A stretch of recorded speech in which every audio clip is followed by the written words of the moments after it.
2006 through 2011 Mercedes ML350 intake manifold replacement. I'm Brian Esser from How to Automotive. I'm going to walk you step by step through the process of changing out the manifold.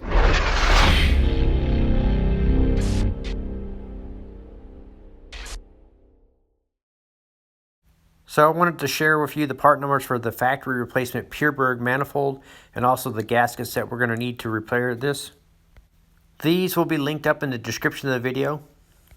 Before we get started, I recommend you read and document all the codes that are in the vehicle. That way, if you leave anything disconnected or anything, you know that you created the problem when you're done. We're going to get started by removing the air cleaner. We're going to lift up and pull out for the front half. And then in the back of the air cleaner, there's a little clip. We need to push it towards the firewall and pop it off the little catch here. And then we're going to pull the snorkels off on the left and the right side. So we're going to pull the fresh air hose off right here. And then we're going to lift up and pull the air cleaner assembly out. You can set this all aside. After that, we're going to pull the air snorkels all the way off. So just pull them off like this on the left and the right side. Once you get these removed, you can set that all aside. And now I recommend you take some compressed air and blow the top of the engine off. That way any dirt and debris is less likely to fall down inside the motor when we take the intake off. So on the secondary air injection, there's this little hose here. I recommend that you just rotate it backwards, or you can take it off completely, but all you really need to do is rotate it out of your way so you can rotate it backwards like this. So we're going to work on getting the wiring harness off. I started by lifting the PCM up and popping it out of its little rubber grommets that it's mounted onto. So we're going to start on the driver's side cylinder head and unplug all the cam sensors and switches here on the front of the engine. So to get these tabs, you need to put a little screwdriver in between the little gray tab and give it a little twist. And I'll pop this lock cylinder or the lock keeper up, and you can squeeze the tabs and pull the connectors off. The idea is to get enough slack in the wiring harness to get the manifold out. So you're going to start unplugging it, and you're also going to have some wire loom holders every now and then. They're kind of like these serrated teeth that grip the side of the cylinder head, so you just pry it off of a pry bar or a screwdriver, and then you can start lifting up and getting slack. The wire loom will also be bolted down. We need to remove those, and we're also going to disconnect all the switches right here on this side. We're going to go down the coils here, unplug all these coils. To do that, like I said, we're just going to open this little lock tab by putting the screwdriver in between the tab, twisting it, and then squeeze the tab and pull the connectors off the coils. So you're going to unplug all of them on this side. So now you should have most of the sensors and switches unplugged right here at the front. So we're going to start unbolting the wire loom holder, and that's held on with an E10 Torx bolt. So you're going to need what they call an E-socket, which is an inverted Torx socket, to remove these fasteners here. Once you got the bolt off the front of the wire loom holder here, you're going to follow the wire loom back, the plastic portion back, and back here towards the rear coil. It will be another fastener that you need to remove. Now this hard plastic line is the evap vent line, and we need to unplug it from the rubber grommet, but a lot of times the rubber grommet is hard and will break when you try to separate it here. You can try to unplug it right here with a pick tool or screwdriver to get it off, but if you find that it's too hard to get off or it's going to break, what you can do is follow the line up. We can unplug the electrical connector here, unplug the line going into this valve, and then by squeezing the tab and pulling the hose off, pulling off the mount here, and now we can just kind of flip it up and kind of work with it out of our way. So the map sensor here is got a vacuum hose hooked to it, so we need to pop that off also in the corner here. And now we can start lifting the wiring harness up and starting to get some more slack on it. So we're going to work our way down down here and getting more and more slack. Now we can unplug this main electrical connector here by squeezing the tab and pulling it off. This is the little tab I'm talking about. So you'll squeeze it, pull it off, and flip it out of your way. Now we're going to go back here. Right next to the last coil in line here is a ground strap mounted onto the valve cover. We need to unbolt that ground strap. So it's the E10 Torx bolt that we need to remove. Once you have the ground strap unbolted, now we have a little bit more slack in the wiring harness. Next step is we're going to unbolt the fuel line here. So you need a 17mm wrench. You're going to crack the line free slowly and let the fuel bleed off, and then you can pull the line off and tuck it off to the side like this. Next, we're going to remove the triangle shaped bracket right here in the back by removing the 3 fasteners. Once you get the bracket removed, we need to get the PCM up and out of our way for our next step. So I used a bungee cord to hold it up and out of the way. Once you have the PCM strapped out of the way, we're going to take this bracket off here. You're going to need a torque socket. It's an E30 torque socket. We're going to remove the two fasteners holding this little bracket on. So you remove the front one here, and then just behind it back here is the second one. So once you get it unbolted, we're going to leave everything attached to the bracket. Then we need to work on getting the vent line off the valve cover here. So it goes underneath that harness. So we're going to use a pick tool here, and we're going to kind of work it around and free it up, and then you can push this vent line off. It goes underneath that harness. So on mine, the vent valve for the evap system was hooked to this hose. I managed to work it free and get it off.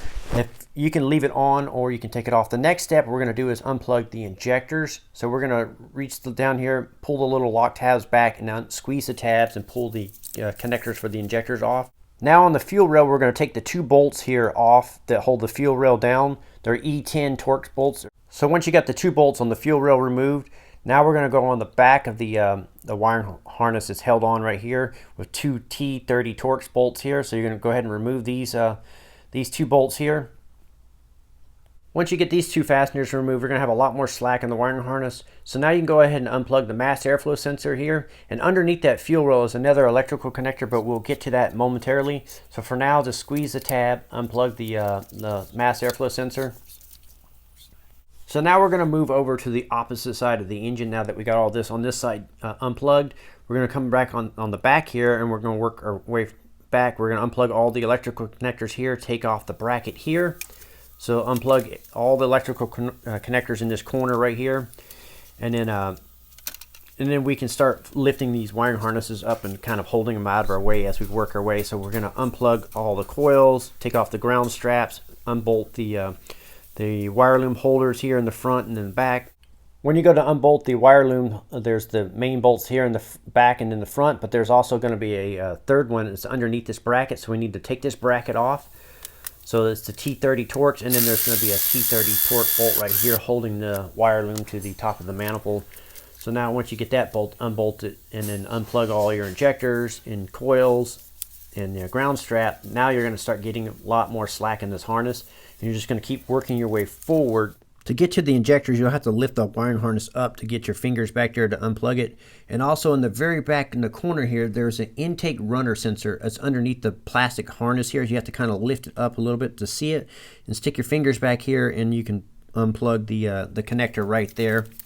And now you should start having a lot more slack in the harness, and you're going to start working your way forward. We need to unplug the secondary air injection pump right here, squeeze the tabs and pull the connector off the pump. And then we're going to unplug all the cam sensors and wire loom holders here on the front of the cylinder head. So now the wiring harness is pretty much free, and you can go ahead, lift it up and push it off to the side. And then once you get it all pushed off to the side, we're going to work on getting the fuel rail out next. So you need to remove the two bolts holding it on the passenger side. Now that you have it unbolted, we're going to take a pry bar and we're going to pry the fuel rail right here like this. And we're going to pop the injectors out on the left and the right sides. So you're just going to lightly pry it straight upwards, and that'll free the injectors. And now you can take the whole injector and fuel rail assembly like this, and we're going to work it out. And you got to remember there's electrical connector still connected on the side, so we're going to pull it out, and we're going to just flip it over off to the side like this and out of our way. So you're going to need to get the fuel injector O-rings. They're coming, and I'll show you those part numbers later when we go to reinstall this, and I'll show you how to change those out in a moment.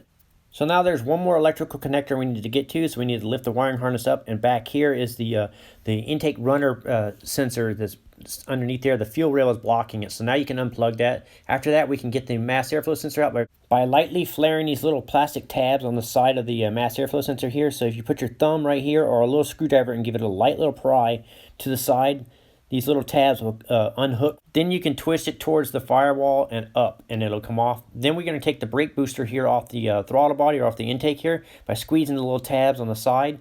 And then we're going to pull this plastic brake booster hose off and just push it towards the firewall. Now we're going to get the lower portion of the throttle body inlet here.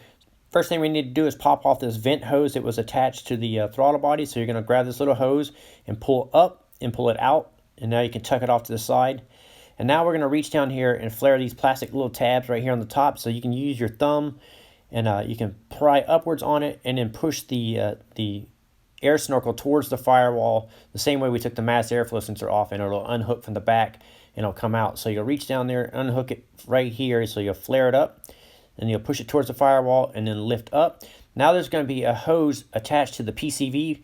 So if you follow this hose, this rubber hose on the side of it, and pull it off the PCV valve that's mounted on the back of the right cylinder head or the passenger side cylinder head. So you're going to pull this rubber hose off the PCV valve.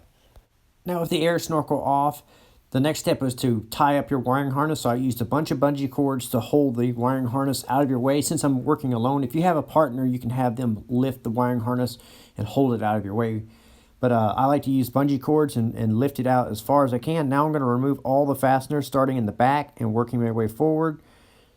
And I'll do the same thing on the opposite side. This side I'll work from the front and work my way towards the back and remove all the fasteners holding the intake on. There are 4 fasteners on the left and 4 fasteners on the right, 8 in total. To make quick work of that, I just used my Milwaukee 3/8 stubby impact. An impact gun or ratchet work really well for removing these types of fasteners and speeding up the job. I will link up all the tools that I'm using in the video, and you can find those in the description. Before we can lift the manifold out, we need to lift the manifold up a little bit, and right down here is a vacuum hose that we need to unplug. So I just used a pair of needle nose pliers to reach down there, lift the manifold up, and then I pull the vacuum hose off with the needle nose pliers.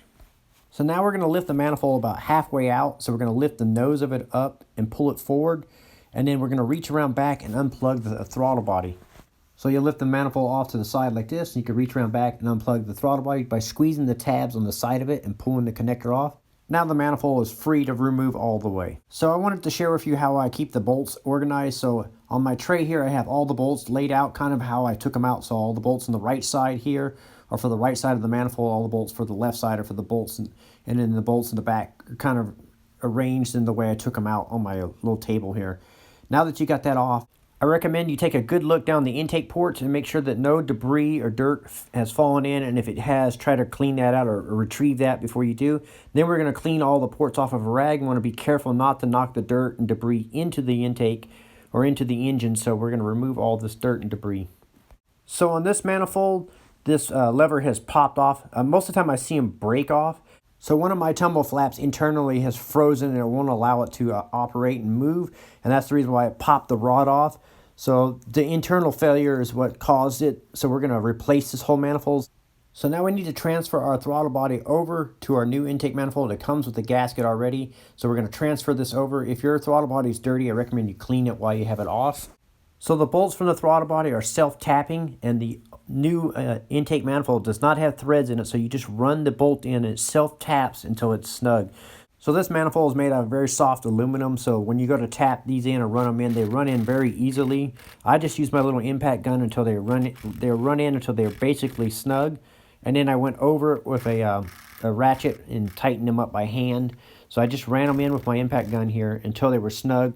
So once they're run in snug, then I just switched over by hand and tightened them down in a crisscross pattern. So I went to the corner here, and I went down here and back and forth until they're all done and tightened up. And then after that, I'm going to replace this vacuum line. It goes from here to the map sensor. So it goes on this port here. So I'll just find a piece of matching hose and put that on there. And the vacuum hose I just showed you is the one that went to the map sensor right here in the corner. There's also a second vacuum hose here, so you're going to have to reach under and pull it back.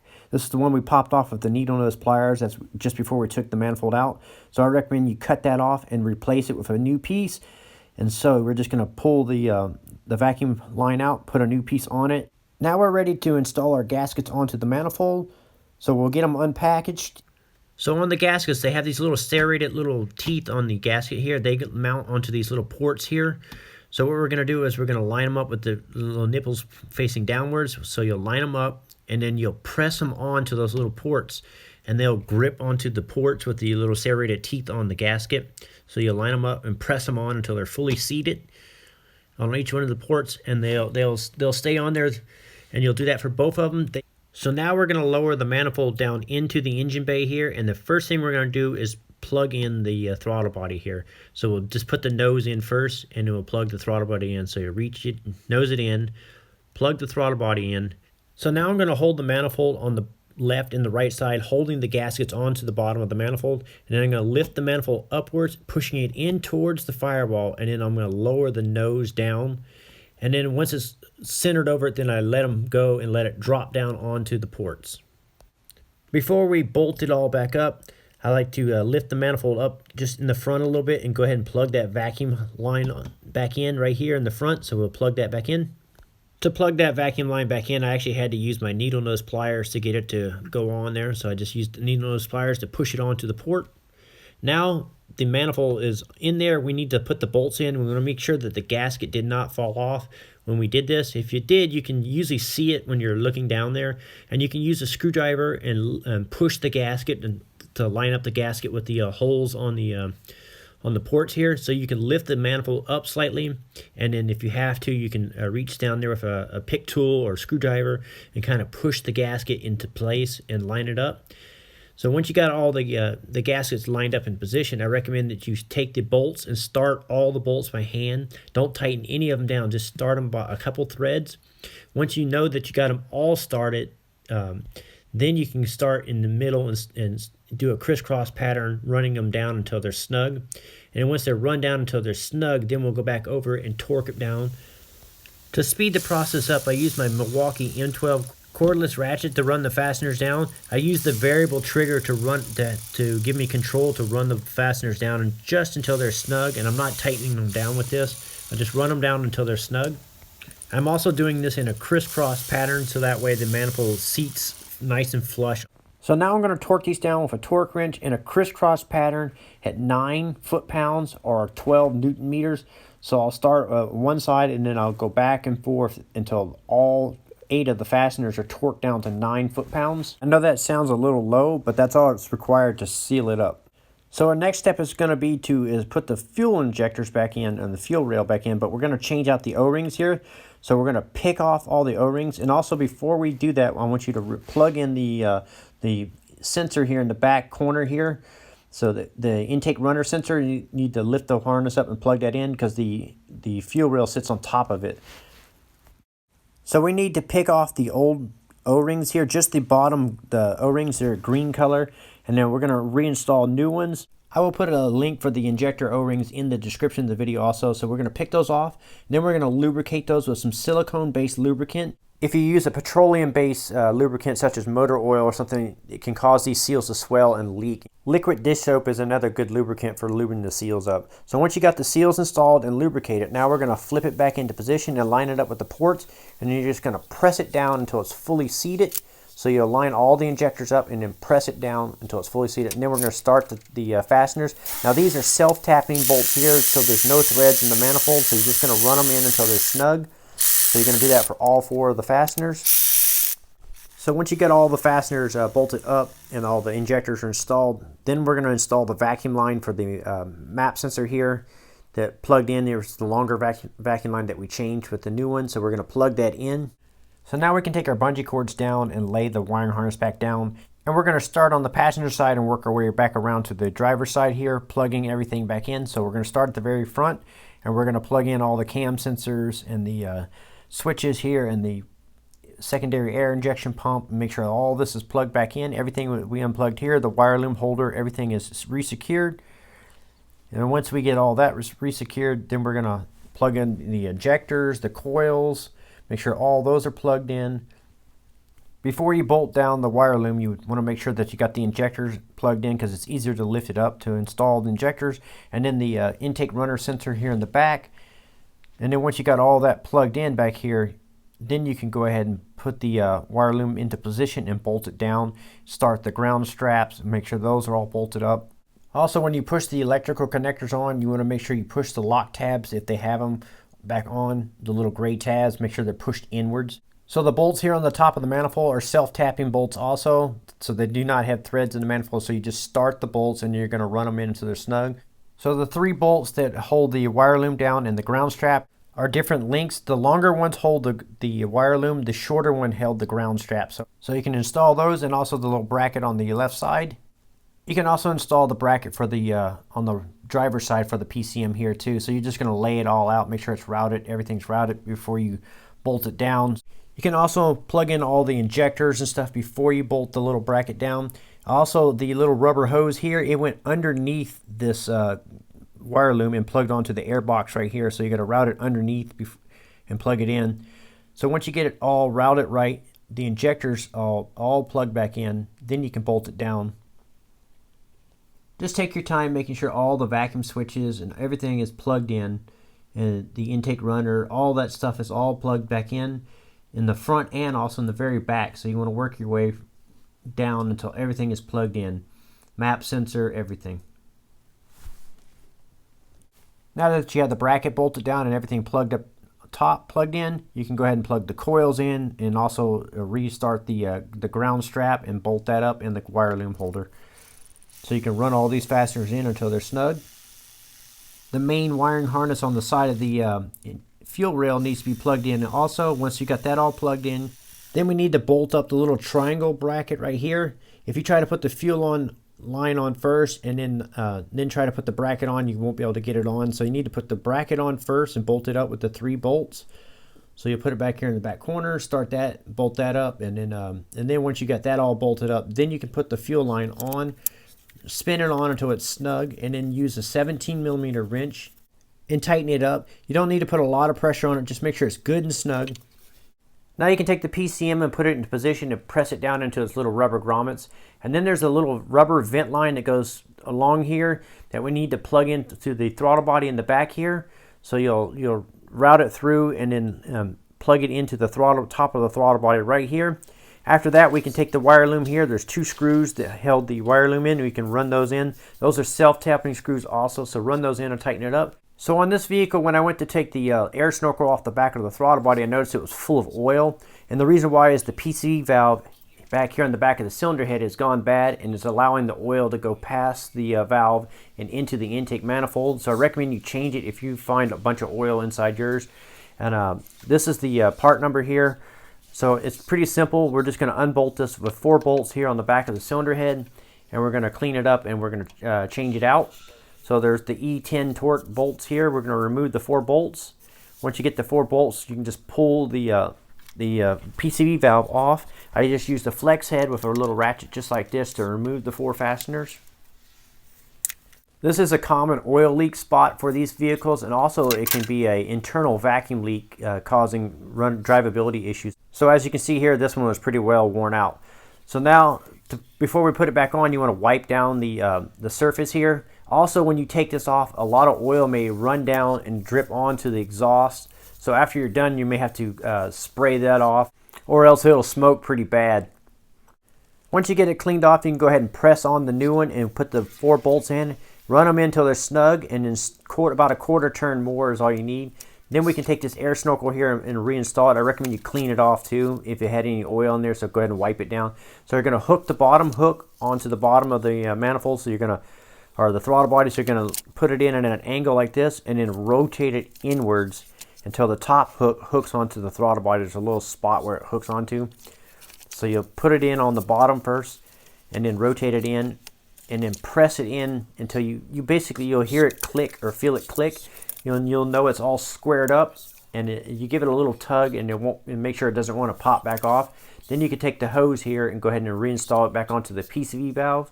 Then we're going to take the hard plastic brake booster line here and reinstall it back onto the port on the manifold here. So you press it on and you'll feel it bottom out, and then you want to give it a little pull to make sure it doesn't pop back off. Now we can take the mass airflow sensor. Since this one was full of oil, I went ahead and cleaned it with mass airflow sensor cleaner, and then I'm going to go ahead and reinstall it. So you just line it up with the snorkel, and you kind of put it at an angle with the back of it in first, and then you rotate it in towards the front of the engine, and then you'll get those little ears to click or flare onto the little tabs down here on the manifold or the throttle body here. So these little tabs will hook on these little catches right here on the sides. So once you get the mass airflow sensor installed and these little ears secured around the little tabs, you want to give it a little wiggle, make sure it's not going to pop back off, and make sure it's in there right. After it's secure, you can go ahead and plug the mass airflow sensor back in. So now that you got the mass airflow sensor bolted back up, you can take the little metal bracket here, the triangle bracket, and bolt this up with the 3 bolts. Now back at the front of the engine, we can go ahead and put the evap vent line back into position and make sure the rest of everything else in the front here is plugged in. All the cam sensors and vacuum switches, everything over here is all plugged in. and secured, and the wire loom holders, everything. So just press it back into place. Make sure you snap the hold downs back in, and then the evap vent line plug back in, and the electrical connector plug back in. So now the vehicle is capable of running, so we're going to prime the fuel pump. So we're going to cycle the key on a couple times, on and off. What that does is prime the fuel back up into the injectors and fuel rail, and then you can go ahead and crank the vehicle over and start it. Once the engine's running, you can come around and check for vacuum leaks, and you can also check for fuel leaks at the injectors, the fuel rails. Make sure there's no leaks. Make sure it's running on all 6 cylinders. The noise you hear is the air injection pump running. The secondary air injection pump, it'll shut off in a minute. Now that you're satisfied that everything's running good and there's no leaks, we can go ahead and put the air cleaner on. So this portion of the air cleaner has to fit snugly around the mass airflow sensor in the back here. And then you'll flip the little lever over and lock it into place. And there's these little hooks here. They mount on these little rubber tabs. There's 4 of them, 2 on the left side and 2 on the right side here. So you'll make sure those are all lined up, and you'll just press the air cleaner assembly down. So you make sure it's going around the PCM, around the little brackets, and then you just give it a good push and push it down in the back and make sure it's sealed. And you'll know it's right if you can't flip the little lever here and lock it onto the air cleaner. It's not fully seated. At the front of the air cleaner, you can go ahead and install the fresh air inlet right here for the secondary air injection pump. Plug that back in. Then you can take the air snorkels and hook them onto the little ports underneath the radiator here, and then mount them back onto the air cleaner assembly. So you just push them on and then re-secure them both on the left and the right side. Once you get the air snorkels back on, then you can take the front cover here and hook it onto the rear cover, and then you just press downwards until it's fully seated. If you change the PCV valve, I recommend you clean the engine at this time. Now you can go for a test drive and make sure everything's good. I will link up all the parts and tools that I use in this video in the description. I'm Brian Esser from How to Automotive. I'd like to thank you guys for watching, encourage you to subscribe, invite you to head over to the howtoautomotive.com website for more valuable videos like this. Thank you again for watching.